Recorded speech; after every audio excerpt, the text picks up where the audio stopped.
Kerajaan polis dan AGC kena bertindak adil kepada semua kaum.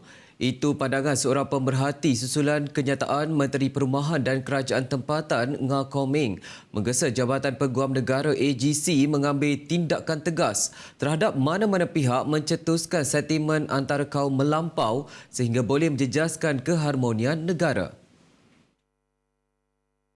Pemerhati berpendapat kerajaan dan polis sepatutnya bertindak adil tanpa membezakan mana-mana kaum termasuk aktivis yang memperjuangkan hak Melayu seperti Tamim Dahri sebelum ini ditahan polis selepas merobohkan kuil di Taman Rawang Perdana. Pemerhati mempersoalkan ketegasan penguatkuasaan apabila orang Melayu yang melanggar undang-undang pantas ditangkap namun individu India yang terlibat dalam isu sama dalam berkaitan kuil haram dilihat masih bebas. Tambah pemerhati ia sekaligus menimbulkan tanggapan bahawa undang-undang tidak dilaksanakan secara adil. Menyentuh isu serangan membakar kereta berpengaruh Cikgu Chandra, tegas pemerhati sehingga kini pelaku dikatakan masih bebas tanpa sebarang tangkapan. Justru pemerhati berpendapat perkara itu jelas menunjukkan kerajaan dan polis dilihat tidak adil yang mana undang-undang tidak menjebelahi nasib kaum Melayu di tanah sendiri. Hakikatnya pemerhati berkata orang Melayu hidup seperti merempat dan ibarat pendatang di negara sendiri manakala kaum lain berlagak hero dan bermaharajalela sesuka hati. Memetik Malaysia Gazette, Koming berkata tindakan tegas perlu diambil tanpa sebarang kompromi bagi memastikan keamanan serta perpaduan rakyat Malaysia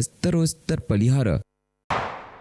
Dalam perkembangan terbaru, Ketua Polis Selangor Datuk Syazali Kahar memaklumkan terdapat perkembangan positif dalam siasatan insiden membabitkan pengaruh dikenali sebagai Cikgu Chandra di Taman Kinrara Puchong pada Selasa. Rumah Cikgu Chandra dirosakkan termasuk cermin, pagar rumah serta kereta cermin belakang dipecahkan pada Isnin. Manakala insiden pada awal pagi Selasa, 3 buah keretanya dibakar sekumpulan individu bertopeng. Justru Syazali berkata pihaknya telah membuka 2 kertas siasatan berkaitan kejadian pada 9 dan 10 Mac itu namun tidak mendedahkan bukti dah lanjut.